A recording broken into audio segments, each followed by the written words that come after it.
Here you are in a very good writing mode. I was just counting. You've done something like 9 books to date. Yeah. Are people surprised in a way that you're so prolific? No, I'm Church of England. But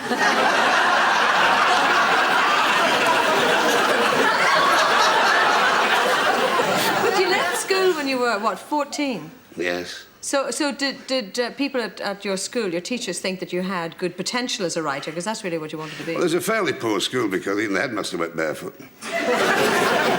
There was one teacher there called Bill Hetherington, and I hope his wife, bless her, she's still alive. He was the only one who encouraged me because I was pretty stupid as a kid. The only thing I could do was string words together. And I had a love of, prose. And he used to encourage me. And one day they had me in front of the class, and all the kids were giggling as usual because with a face like this, you could be anything else but a comic. Nobody takes you serious. And it looks like a tin of condemned veal, doesn't it? And it just told me off for maths, and generally was sarcastic in front of the audience, so I felt, in front of the kids, so I felt really down. And I had this terrible old jumper with a pin through. We were very poor sort of thing. And it just happened to say about this essay which I'd written about Winter's Day, about the boughs of the trees hanging heavy with the crystalline whiteness and all the...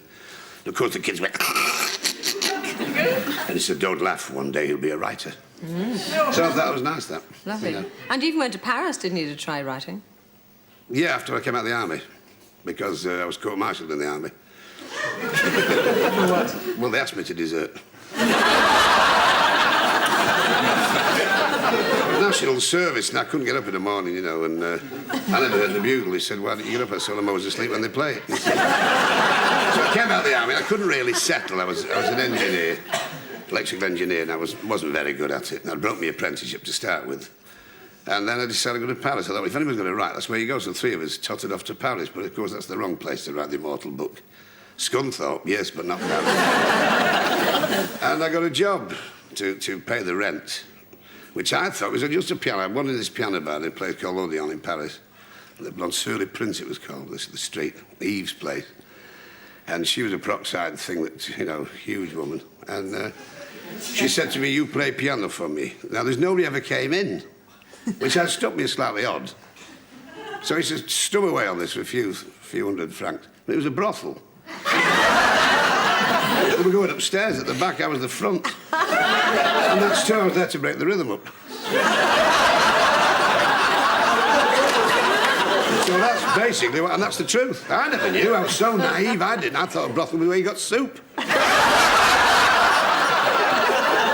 I just want to bring you back to this latest book because it's Les Dawson Gives Up. Now, you look like a man who's given anything up, to be honest with you. Well, that's the whole idea of the book. You see, when I came out of hospital, when I'd had a terrible time, one day, I was given 3 enemas by mistake, yeah? And not unnaturally, I sort of crawled out to the nearest tiled cubicle. And they banged on the door. They said, come out. I said, well, who's going there? Friend or enema?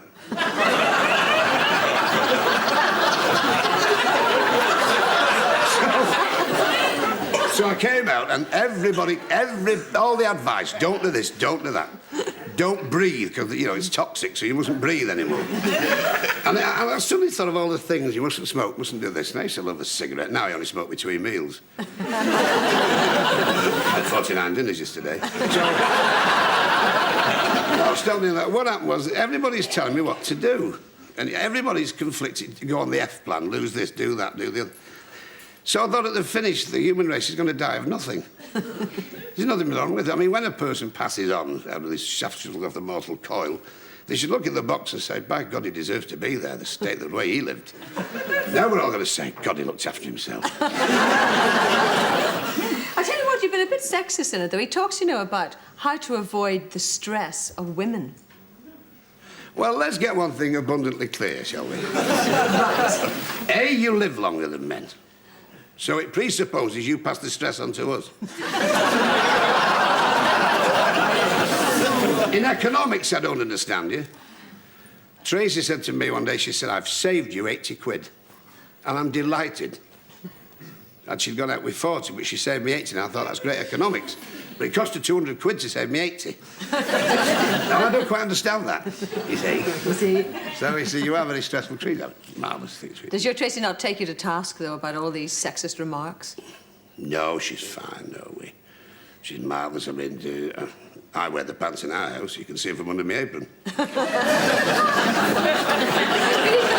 on, we got a laugh there. Bill Martin can have that. Oh, sorry, wait for it, wait for it. Is that the timing, everything in timing? You've got a nice audience. Where are they from? Nuremberg.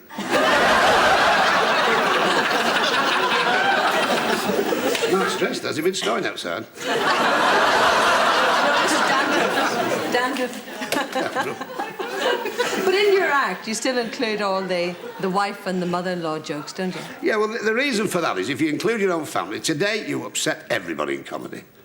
The slightest thing, if you talk about a big toe that's gone funny, you'll get 25,000 letters from people with a big toe that's gone funny. Round shoulders are out because people are right and say, I've got round shoulder. When did you last see anybody round shoulder? Everything you do or say today is suspect. So if you talk about your immediate family, then at least you can only get in trouble with them. Which is a coward's way out, I know, but... And do you get in trouble with them? No, nothing at all. They're marvellous. I think the world of me.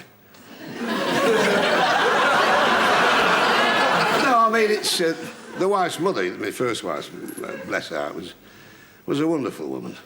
You know, she had things that men desire. Muscles and a dueling scar.